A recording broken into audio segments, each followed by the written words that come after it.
सत श्री अकाल, नमस्कार ते अस्सलाम वालेकुम। तुसीं वेख रहे हो इंडोज टीवी आस्ट्रेलिया ते मैं तुहाडा मेज़बान नासिर अली। नाज़रीन, गुरपुरब दी तकरीबात जिहड़ियां हैगियां ने ओह ननकाना साहब दे विच पाकिस्तान दी धरती दे विच जिहड़ियां ओह पूरे जोरों शोर दे नाल जारी ने ते असीं हर वार दी तरह इस वार भी जिहड़ा हैगा ਉਹ ਤੁਹਾਨੂੰ ਲਾਈਵ ਜਿਹੜੀ ਹੈਗੀ ਉਹ ਵੀ ਕਵਰੇਜ ਦਿਖਾ ਰਹੇ ਹਾਂ। ਉਸ ਤੋਂ ਬਾਅਦ ਜਿਹੜੇ ਲੋਕ ਸਿੱਖ ਯਾਤਰੀ ਜਿਹੜੇ ਹੈਗੇ ਨੇ ਪੂਰੀ ਦੁਨੀਆ ਜਿੱਥੋਂ ਆਉਂਦੇ ਨੇ ਉਹਨਾਂ ਨਾਲ ਗੱਲਬਾਤ ਵੀ ਕਰਦੇ ਹਾਂ, ਉਹਨਾਂ ਨੂੰ ਪਾਕਿਸਤਾਨ ਆ ਕੇ ਕਿਵੇਂ ਦਾ ਲੱਗਦਾ ਇਹ ਵੀ ਗੱਲਬਾਤ ਪੁੱਛਦੇ ਹਾਂ। ਲੇਕਿਨ ਅੱਜ ਦਾ ਪ੍ਰੋਗਰਾਮ ਜਿਹੜਾ ਹੈਗਾ ਉਹਦਾ ਮਕਸਦ ਸਿਰਫ ਇਹ ਵੇ ਕਿ ਇਹ ਸਾਰਾ ਕੁਝ ਜਿਹੜਾ ਇੰਤਜ਼ਾਮਾਤ ਹੁੰਦੇ ਨੇ ਇੱਕ ਨਜ਼ਮੋ ਜ਼ਬਤ ਦੇ ਨਾਲ, ਡਿਸਿਪਲਿਨ ਦੇ ਨਾਲ ਜਿਹੜੀਆਂ ਚੀਜ਼ਾਂ ਚੱਲ ਰਹੀਆਂ ਹੁੰਦੀਆਂ ਨੇ, ਇਹਨਾਂ ਚੀਜ਼ਾਂ ਦੇ ਪਿੱਛੇ ਕੁਝ ਨੌਜਵਾਨਾਂ ਦੀ ਮਿਹਨਤ ਹੁੰਦੀ ਹੈ ਤੇ ਮਕਸਦ ਸਿਰਫ ਇਹ ਵਾ ਕਿ ਉਹਨਾਂ ਨੂੰ ਅਸੀਂ ਉਜਾਗਰ ਕਰੀਏ, ਉਹਨਾਂ ਨੂੰ ਵਿਖਾਈਏ ਕਿ ਕਿਸ ਤਰ੍ਹਾਂ ਉਹ ਸਾਰੇ ਲੋਕਾਂ ਦੇ ਵਾਸਤੇ ਐਡਾ ਖੂਬਸੂਰਤ ਇੰਤਜ਼ਾਮ ਕਰਦੇ ਨੇ, ਇੰਨੀ ਖੂਬਸੂਰਤ ਫੁੱਲਾਂ ਦੇ ਨਾਲ ਡੈਕੋਰੇਸ਼ਨ ਕਰਦੇ ਨੇ। ਇਹਦੇ ਰਿਲੇਟਡ ਜਿਹੜਾ ਹੈਗਾ ਅਸੀਂ ਇਹਨਾਂ ਨਾਲ ਕੁਐਸਚਨ ਕਰਾਂਗੇ। ਜੀ ਸਤਿ ਸ਼੍ਰੀ ਅਕਾਲ ਜੀ। ਸਤਿ ਸ਼੍ਰੀ ਅਕਾਲ। ਸਭ ਤੋਂ ਪਹਿਲਾਂ ਤੇ ਸਮੁੱਚੇ ਸਿੱਖ ਜਗਤ ਨੂੰ ਗੁਰੂ ਨਾਨਕ ਜੀ ਸੇਵਕ ਜਥੇ ਵੱਲੋਂ ਤਨ ਪਹਿਲੇ ਪਾਤਸ਼ਾਹ ਸ੍ਰੀ ਗੁਰੂ ਨਾਨਕ ਦੇਵ ਜੀ ਦੇ ਪ੍ਰਕਾਸ਼ ਉਤਸਵ ਦੀ ਲੱਖਾਂ ਅਤੇ ਕਰੋੜਾਂ ਵਾਰ ਵਧਾਈ ਹੋਵੇ ਜੀ। ਅਤੇ ਉਸ ਤੋਂ ਬਾਅਦ ਇਹ ਜਿਹੜੇ ਤੁਸੀਂ ਦੇਖ ਰਹੇ ਹੋ ਡੈਕੋਰੇਸ਼ਨ ਜਾਂ ਸੇਵਾ ਕਹਿ ਲਓ ਆਮ ਲਫ਼ਜ਼ਾਂ ਦੇ ਵਿੱਚ, ਇਸ ਚੀਜ਼ ਨੂੰ ਇਹ ਕਰਾਉਣ ਵਾਲਾ ਉਹ ਰੱਬ ਦੀ ਜ਼ਾਤ ਅਤੇ ਗੁਰੂ ਨਾਨਕ ਸੱਚੇ ਪਾਤਸ਼ਾਹ ਨੇ।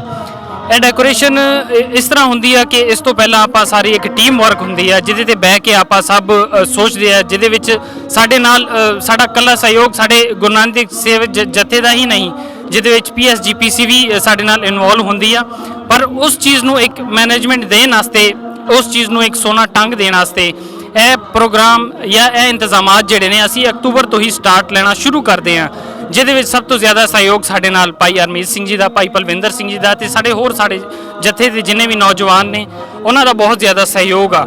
ਬਾਕੀ ਕਰਨ ਵਾਲਾ ਉਹ ਪਰਮਾਤਮਾ ਦੀ ਜ਼ਾਤ ਆ।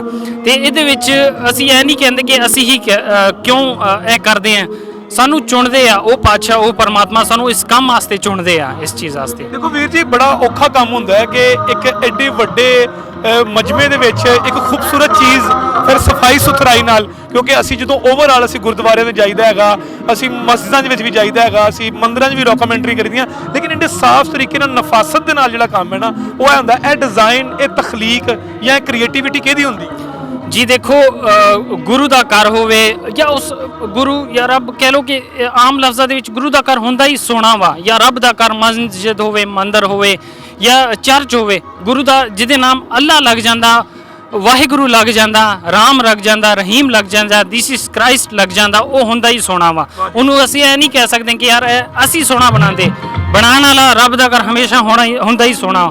ਬਾਕੀ ਦੀ ਕ੍ਰੀਏਟੀਵਿਟੀ ਦਾ ਤੁਸੀਂ ਕਹਿ ਰਹੇ ਹੋ ਨਾ, ਇਹ ਚੀਜ਼ਾਂ ਉਹ ਰੱਬ ਵੱਲੋਂ ਸਾਡੇ ਇੱਕ ਜ਼ਿਹਨਾਂ ਦੇ ਵਿੱਚ ਹੈ ਕਿ ਜੀ ਐਤਕੀ ਤੁਸੀਂ ਇਸ ਤਰ੍ਹਾਂ ਦੀ ਡੈਕੋਰੇਸ਼ਨ ਕਰਦੇ ਹੋ, ਇਸ ਤਰ੍ਹਾਂ ਦੀ ਸਾਡੇ ਸਹਿਯੋਗ ਦਿੰਦੇ ਆ ਭਾਈ ਹਰਮੀਤ ਸਿੰਘ, ਸਭ ਤੋਂ ਜ਼ਿਆਦਾ ਇਹਨਾਂ ਦਾ ਉਪਰਾਲਾ ਇਸ ਚੀਜ਼ ਦੇ ਵਿੱਚ। ਇਹ ਹਰ ਵਾਰੀ ਇਹਨਾਂ ਦੀ ਕ੍ਰੀਏਟੀਵਿਟੀ ਚੇਂਜ ਹੁੰਦੀ ਹੈ, ਤਖਲੀਕ ਚੇਂਜ ਹੁੰਦੀ ਹੈ। ਇਹ ਸਾਨੂੰ ਬਿਠਾਉਂਦੇ ਆ ਕਿ ਜੀ ਐਤਕੀ ਇਸ ਤਰ੍ਹਾਂ ਕਰਦੇ, ਇਸ ਤਰ੍ਹਾਂ ਕਰਦੇ। ਅਸੀਂ ਕਹਿੰਦੇ ਵੀਰੇ ਵੱਡਾ ਵੀਰ ਆ ਤੂੰ ਸਾਡਾ, ਜਿਸ ਤਰ੍ਹਾਂ ਤੈਨੂੰ ਸੋਹਣਾ ਲੱਗਦਾ ਵਾ ਉਸ ਤਰ੍ਹਾਂ ਤੂੰ ਕਰ। ਇਹ ਸਾਨੂੰ ਬਕਾਇਦਾ ਪੁੱਛਦੇ ਆ ਕਿ ਇਸ ਤਰ੍ਹਾਂ ਇਹਦੇ ਵਿੱਚ, ਇਹਦੇ ਨਾਲ ਸਾਰੇ ਸਾਡੇ ਤਕਰੀਬਨ 16-17 ਕਮੇਟੀ ਦੇ ਮੈਂਬਰ ਨੇ, ਸਾਰੇ ਬਹਿ ਕੇ ਅਸੀਂ ਇਸ ਚੀਜ਼ ਦਾ ਨਾ ਉਪਰਾਲਾ ਕਰਦੇ ਹਾਂ। ਅੱਛਾ, ਇਹਨੂੰ ਗੱਲ ਨੂੰ ਇਦਾਂ ਹੀ ਵਧਾਉਂਦੇ ਹੋਏ ਮੈਂ ਅੱਗੇ ਲੈ ਕੇ ਜਾਵਾਂਗਾ ਕਿ ਕੋਈ ਇਹਦਾ ਕੋਈ ਡਿਪਲੋਮਾ ਕੀਤਾ ਹੈ ਭਾਈ ਉਹਨਾਂ ਨੇ, ਜਾਂ ਕੋਈ ਇਹਦੀ ਕੋਈ ਬਕਾਇਦਾ ਤਾਲੀਮ ਹੈ, ਜਿੱਦਾਂ ਕੋਈ ਇੰਜੀਨੀਅਰਿੰਗ ਜਿਹੜੀ ਹੁੰਦੀ ਹੈ, ਕੋਈ ਬਿਲਡਿੰਗਸ ਤੇ ਬੜੀਆਂ ਇਮਾਰਤਾਂ ਜਿਹਨੇ ਬਣਾਉਣੀਆਂ ਹੁੰਦੀਆਂ, ਜਿੱਦਾਂ ਸਭ ਤੋਂ ਵੱਡਾ ਨਾਮ ਸਰ ਗੰਗਾ ਰਾਮ ਜੀ, ਉਹਨਾਂ ਨੇ ਪੂਰੇ ਲਾਹੌਰ ਦਾ ਨਕਸ਼ਾ ਚੇਂਜ ਕਰ ਦਿੱਤਾ ਸੀ। ਇਸੇ ਤਰੀਕੇ ਦੇ ਨਾਲ ਕੋਈ ਇਹ ਕੋਈ ਡਿਪਲੋਮਾ ਹੈ ਜਾਂ ਕੋਈ ਸਿਰਫ ਇਹ ਖੁਦਾ ਦਾ ਸਲਾਹੀਅਤ ਹੈ? ਜੀ ਦੇਖੋ, ਮਤਲਬ ਸਾਰਿਆਂ ਤੋਂ ਪਹਿਲਾਂ ਨਾ, ਜਿਸ ਤਰ੍ਹਾਂ ਹੁਣ ਅਸੀਂ ਸੇਵਾ ਸ਼ੁਰੂ ਕੀਤੀ ਆ, ਸਾਡੇ ਤੋਂ ਪਹਿਲਾਂ ਇੱਧਰ ਦੇ ਜਿਹੜੇ ਗ੍ਰੰਥੀ ਸਾਹਿਬਾਨ ਨੇ ਇਹ ਸੇਵਾ ਉਹਨਾਂ ਨੇ ਸਟਾਰਟ ਕੀਤੀ ਆ। ਤੇ ਉਹਨੂੰ ਇਹ ਵਾ ਕਿ ਵਕਤ ਦੇ ਹਿਸਾਬ ਨਾਲ ਨਾ ਮਸਰੂਫੀਅਤ ਇੰਨੀ ਵੱਧ ਜਾਂਦੀ ਆ ਨਾ ਕਿ ਉਹ ਸੇਵਾ ਅੱਗੇ ਤੋਂ ਅੱਗੇ ਬੰਦੇ ਕੰਪਲੀਟ ਕਰਦੇ ਆ। ਹੁਣ ਉਹ ਪਾਤਸ਼ਾਹ ਨੇ, ਗੁਰੂ ਮਹਾਰਾਜ ਨੇ ਉਹ ਸਾਡੀ ਝੋਲੀ 'ਚ ਪਾਇਆ। ਇਹਦੇ ਲਈ ਕੋਈ ਡਿਪਲੋਮਾ, ਡਿਗਰੀ ਜਾਂ ਕਹਿ ਲਓ ਕੋਈ ਵੀ ਇਸ ਤਰ੍ਹਾਂ ਦੀ ਨਾ ਕਰਨੀ ਨਹੀਂ ਪੈਂਦੀ। ਰੱਬ ਵੱਲੋਂ ਇੱਕ ਦਾਤ ਆ, ਇੱਕ ਸੇਵਾ ਵਾ, ਜਿਹਦੇ ਵਿੱਚ ਰੱਬ ਸਾਨੂੰ ਸਹਿਯੋਗ ਦਿੰਦਾ ਤੇ ਇੱਧਰ ਦੀ ਸੰਗਤ PSGPC ਸਾਡੇ ਨਾਲ ਸਹਿਯੋਗ ਬਹੁਤ ਜ਼ਿਆਦਾ ਦਿੰਦੀ ਆ।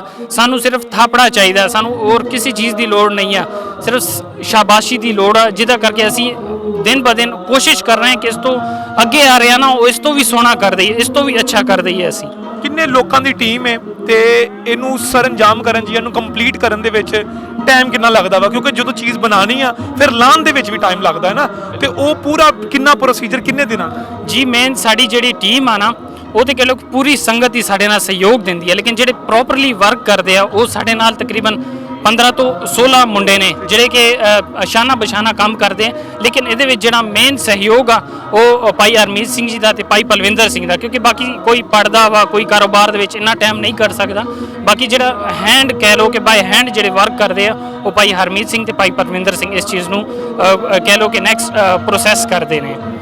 ਬਹੁਤ ਚੰਗਾ ਲੱਗਾ ਤੁਹਾਡੇ ਨਾਲ ਗੱਲ ਕਰਕੇ। ਤੁਸੀਂ ਬੜੇ ਡਿਟੇਲਸ ਤਰੀਕੇ ਨਾਲ ਦੱਸਿਆ ਹੈਗਾ ਕਿ ਮਿਹਨਤ ਦੇ ਪਿੱਛੇ ਕਿੰਨੀ ਸਟਰਗਲ ਹੁੰਦੀ ਹੈਗੀ ਹੈ। ਇੱਕ ਛੋਟਾ ਜਿਹਾ ਮੈਸੇਜ ਨੌਜਵਾਨਾਂ ਲਈ, ਯੰਗ ਲਈ, ਯੂਥ ਲਈ।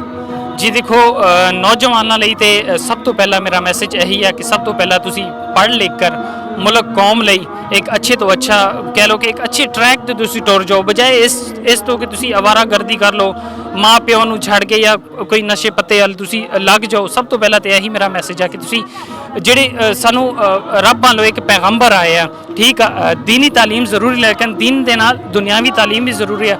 ਸਭ ਤੋਂ ਬੇਸਿਕ ਸਟੈਪ ਸਾਡਾ ਵਾ ਤਾਲੀਮ ਜ਼ਰੂਰੀ ਹੈ। ਜਿੰਨੀ ਦੇਰ ਤੱਕ ਅਸੀਂ ਤਾਲੀਮ ਨਹੀਂ ਕਰਦੇ ਉਨੀ ਦੇਰ ਤੱਕ ਸਾਨੂੰ ਕੋਈ ਸਾਰੇ ਰਸਤੇ ਸਾਡੇ ਲਈ ਬੰਦ ਆ। ਤੇ ਮੇਨ ਮੈਸੇਜ ਮੇਰਾ ਇਹੀ ਹੈ ਕਿ ਤੁਸੀਂ ਆਓ, ਜਿਹੜੇ ਦੂਸਰੇ ਮਜ਼ਹਬ ਦੇ ਵੀ ਆ ਕਿ ਆਪਣੇ ਪੈਰੋਕਾਰ ਦੀ ਮੰਨੋ, ਠੀਕ ਹੈ। ਉਸ ਤੋਂ ਬਾਅਦ ਦੀਨ ਦੇ ਨਾਲ ਦੁਨਿਆਵੀ ਤਾਲੀਮ ਲਾਜ਼ਮੀ ਕੰਟੀਨਿਊ ਤੁਸੀਂ ਰੱਖੋ। ਆਪਣੇ ਵੱਡਿਆਂ ਦੇ ਸਤਿਕਾਰ ਆਦਰ ਲਈ ਤੁਸੀਂ ਵੱਧ ਚੜ੍ਹ ਕੇ ਹਿੱਸਾ ਲਓ। ਤੇ ਸ਼ੁਕਰੀਆ ਤੁਹਾਡੀ ਟੀਮ ਦਾ ਵੀ ਕਿ ਹਰ ਵਾਰੀ ਤੁਸੀਂ ਲਾਈਵ ਟੈਲੀਕਾਸਟ ਕਰਦੇ ਹੋ, ਸਹਿਯੋਗ ਦਿੰਦੇ ਹੋ। ਤੁਹਾਡੀ ਟੀਮ ਦਾ ਬਹੁਤ ਬਹੁਤ ਸ਼ੁਕਰੀਆ ਅਸੀਂ ਕਰਦੇ ਹਾਂ ਆਪਣੇ ਸਾਰੇ ਜੱਥੇ ਵੱਲੋਂ। ਤੁਹਾਡਾ ਬਹੁਤ ਧੰਨਵਾਦ ਜੀ ਤੁਹਾਡਾ, ਬਹੁਤ ਚੰਗਾ ਲੱਗਾ ਤੁਹਾਡੇ ਨਾਲ ਗੱਲ ਕਰਕੇ। ਬਿਲਕੁਲ ਨਾਜ਼ਰੀਨ, ਇਸੇ ਤਰ੍ਹਾਂ ਹੀ ਇਹੀ ਨੌਜਵਾਨ ਜਾਂ ਜਿਹੜੀ ਸਾਡੀ ਯੂਥ ਹੈ ਉਹਦੇ ਲਈ ਇੱਕ ਬਿਲਕੁਲ ਇੱਕ ਮਸ਼ਲੇ ਰਾਹ ਹੈ, ਇੱਕ ਉਹਦੇ ਲਈ ਇਨਸਪੀਰੇਸ਼ਨ ਹੈ ਕਿ ਤੁਸੀਂ ਜਨਾਬੇ ਵਾਲਾ ਸਿਰਫ ਫਜ਼ੂਲ ਐਕਟੀਵਿਟੀਜ਼ ਦੇ ਵਿੱਚ ਨਹੀਂ ਬਲਕਿ ਸੇਵਾ ਦੇ ਵਿੱਚ ਜਿਹੜਾ ਲੋਕਾਂ ਦੀ ਖਿਦਮਤ ਦੇ ਵਿੱਚ ਜਿਹੜਾ ਹੈਗਾ ਉਹ ਵੀ ਵੱਧ ਚੜ੍ਹ ਕੇ ਹਿੱਸਾ ਲੈਣਾ। ਅਸੀਂ ਤੁਹਾਨੂੰ ਗੁਰਪੁਰਬ ਦੇ ਬਾਕੀ ਲੋਕਾਂ ਦੇ ਨਾਲ ਜਿੰਨੇ ਵੀ ਲੋਕ ਆ ਰਹੇ ਨੇ ਸਾਰਿਆਂ ਨਾਲ ਗੱਲਬਾਤ ਕਰਦਿਆਂ ਹੋਇਆਂ ਇਹ ਨਸ਼ਰੀਆ ਤੇ ਟਰਾਂਸਮਿਸ਼ਨ ਤੁਹਾਡੇ ਤੱਕ ਪਹੁੰਚਾਉਂਦੇ ਰਹਾਂਗੇ। ਮੈਨੂੰ ਇਜਾਜ਼ਤ ਦਿਵੋ। ਅੱਲਾਹ ਹਾਫਿਜ਼।